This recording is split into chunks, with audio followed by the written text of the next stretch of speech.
Hey guys, welcome back to another video. So today I was sitting there browsing my YouTube channel, seeing how everything was doing, and I noticed that there was one particular video that has done pretty well, and it was my 7014 stick welding video. Got over 1,000 views, first one to do it, so thank you everyone who is there supporting me and helping me do all this. So today I figured we would do another 7014 video. Here's my 7014 rod again. And what I want to do today is I'm actually going to weld a vertical on this plate here. So I want to show you guys how to weld vertical, hopefully both uphill and downhill. First things first, safety equipment. So I've got my leather jacket, my leather gloves, safety glasses, and my helmet. Also remember to wear appropriate pants and shoes. And some of the tools that I'll be using, I got my pliers for grabbing onto hot metal, chipping hammer to remove the slag, and a wire brush to help clean it all up. So that's what we're going to do today. Now when I was putting this all together, I noticed I've got a hole in my piece of metal here. I'm going to go ahead and fill that in. Now, this is a good point to mention that while the 7014 rod is nice and all, most of the time it doesn't really like to fill gaps too well. And that's also true for 7018, but gaps can kind of be a not good friend. So, I'm going to use a 6011 rod here, and I'm going to go ahead and just fill that in. So, let's get into the video. Alrighty, so I've got the machine on. I'm going to load up my 6011, 1/8 inch 6011. I'm going to start it at 80 amps with an arc force of 35%. That's probably just a little bit cold for an 1/8 inch 6011, but my goal is not to make a whole bunch of penetration, it's just to fill in the hole. So, let's go ahead, set up, and we'll try and get that all going and working for us.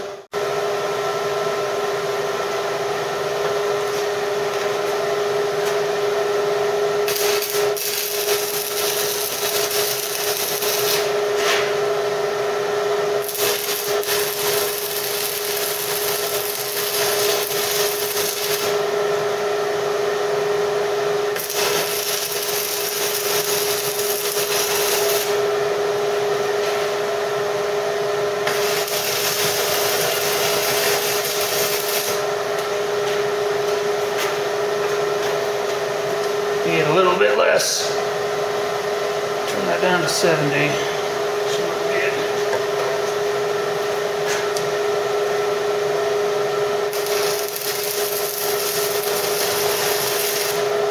Yeah, that'll help. Good. Stop it.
And there's how you fill in a hole with 6011.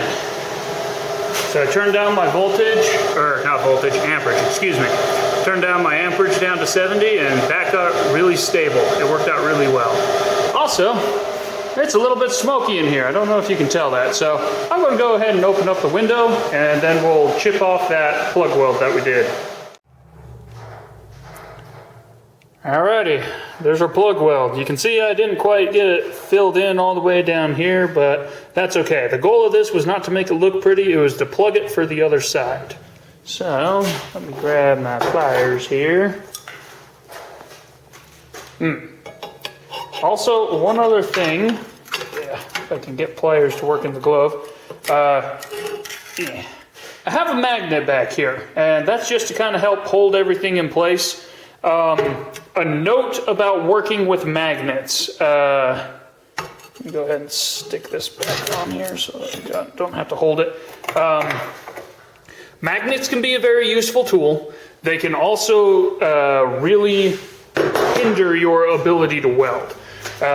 So when you're welding, if you're using a magnet, make sure that wherever you place your magnet, right now, you can't even really see back there because it's too dark, but right now I've got my magnet in the wrong place. You want to try and keep the magnetic field away from the arc. So if I'm going to be welding in here, I want my magnet ideally all the way over here, very far away from the arc. Now what happens is magnets create a magnetic field, hence the reason they're called magnets, which is what they use to stick to ferritic metals like steel.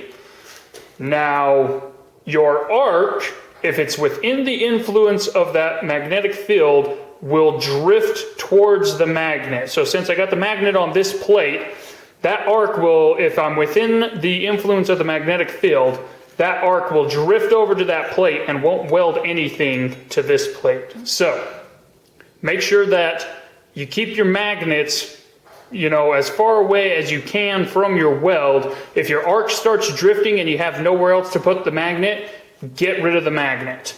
I should have enough space on here to do what I want. I'm going to reset this just a little bit, and then we will talk settings and technique.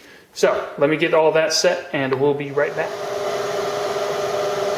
So here are the settings that I'm going to be using. I am using a 3/32 7014 rod, and when I was playing around with it, these are about the settings I want. So 55 amps, that sounds pretty low. Honest truth, it is, but it's also a excuse me, a 3/32 rod, so it doesn't take much heat. Now, arc force, I always like to try and mention this. I have my arc force set to 25%. Remember, your arc force largely determines how fluid your puddle is, how liquid your puddle is.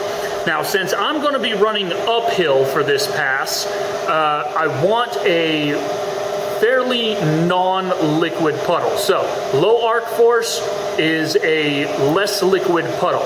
Higher arc force is a more liquid puddle. And when you're fighting gravity, you don't want a super liquid puddle, because gravity is just going to pull that fluid metal just straight down. And it's going to, it's not a very pretty sight. In fact, let's see, where'd I put my test piece? Right here. Let's see.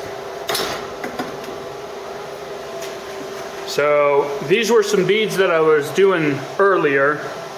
This bead right here is about what you're looking for, and this bead up here, oh, come on, focus.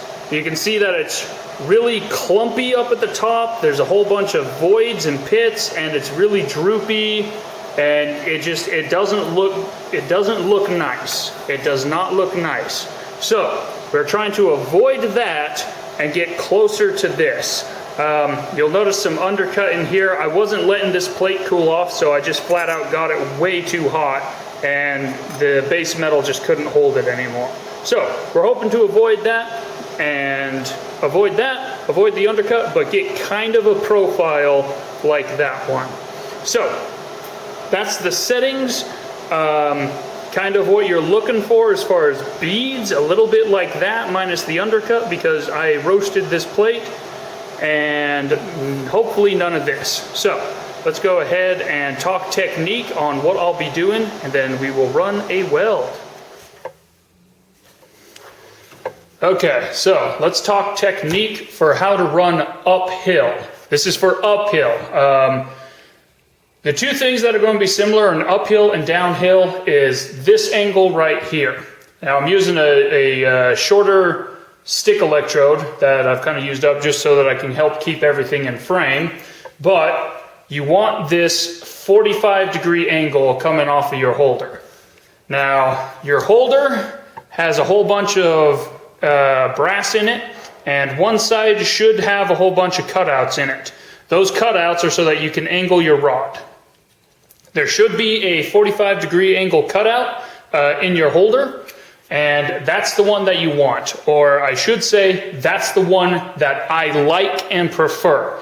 I did have a welding instructor when I was going through school who would actually put it straight through the top here, and he would weld like this, doing an uphill. He would control the angle like this. That was his preferred way. My preferred way is on the 45 like that. Now, because you're running uphill, that means that gravity is constantly pulling down. So you want to make sure that you don't have a very liquid puddle. That being said, that can cause a couple of problems for you, because as you're going, your puddle will resist wanting to wet out. So wet out is as you're going, you want your toes to kind of spread out from the rod and spread out a little bit to a nice consistent shape. Because we're running such a crisp puddle on here, you're usually not going to get that too well. So what you need to do is you'll strike your arc, and the way that I do it, and this is subjective to who the welder is, okay? The way that I do it is as I go, I add a little bit, tiny bit of a weave as I'm going up. And I need to just get rid of this piece of aluminum so that I can show you better. I like keeping some aluminum down to try and keep the spatter from sticking to my table, but I'll put that back in when I go to weld it. So, still in frame.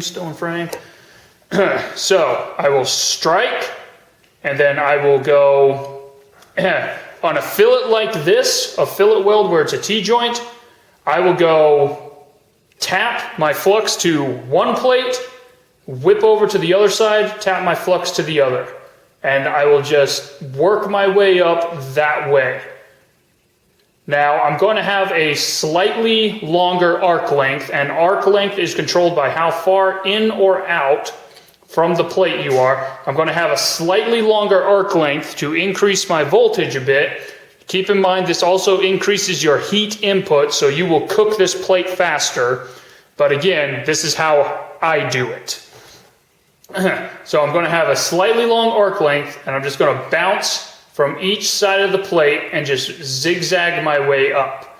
This is kind of somewhere in the middle between a weave bead and a stringer bead. And this is what has always worked for me. Now, there are other people who know how to get their settings, and they can just lengthen their arc length, and then they can just run it straight up. I had one weld instructor who was really good at that. My other weld instructor, the guy who I told you would put his electrode in like this, the way he did it, and I never did figure out how he did this, but it looked really good, is he would start and he would almost do this oscillation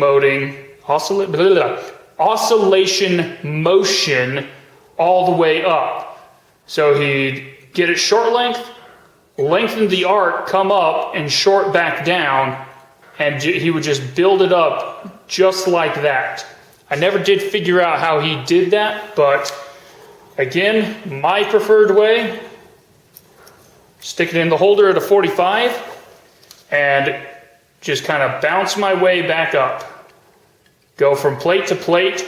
Usually, and this is kind of, you're going to have to learn to watch what you're doing, but usually you'll arc, come over to one plate, and you'll do a slight pause. And then over to the other plate, slight pause. Over to the other plate, slight pause. You want to spend as little time in the center as you can and let the bead wet out from one plate into the center, bring it over to the other plate, and let it wet back out into the center. So you're not technically spending a lot of time in the center, but you're letting the bead wet into the center so that you get the penetration. Other thing, keep your holder parallel with your plate. So if you're traveling up, try and keep your holder pointed straight up, and then let the angle do all the work for you. So whenever you're traveling upwards, you're going to need a bit of an upward angle. My preferred way, put it in the holder, let the holder set that angle, and just try and keep that holder straight up and down. You might need to make slight adjustments, but for the most part in your head, be thinking, keep the holder straight up and down.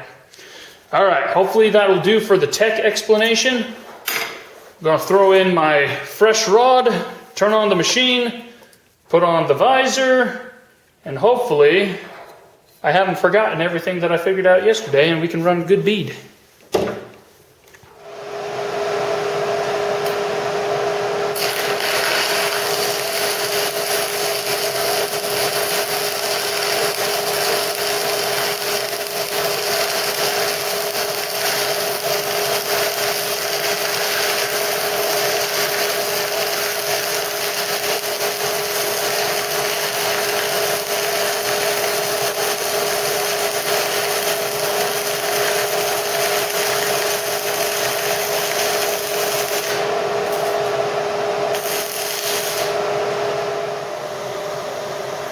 All right, I'll be the first one to admit I might have had that just a little bit cold, but I want to come in here and show you that's usually pretty common. You can see how the slag's pretty built up in the center and kind of dripping down. That is incredibly very common for uphill welding. So let me go ahead and chip it and we'll take a look at the bead underneath. Yep, I was right. It was a little bit cold. So you can see right there at the beginning, it was cold enough that I didn't get down into the root. I'd probably adjust that with a hard start if I do this again. Hard start, and I was running at 55, so I'm going to turn it up to 60 and see what I can do. But you can see where my toes just are not quite fully in there. So I need a little bit more heat so that I can move a little bit faster. So let me go ahead and make those adjustments. I'm going to turn it up to 60 to 65, see what it does, and we'll go from there.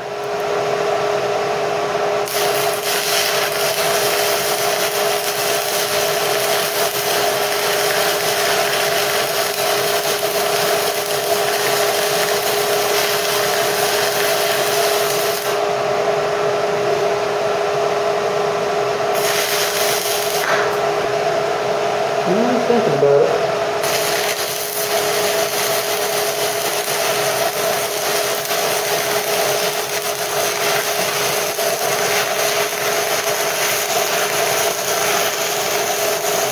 And there it goes.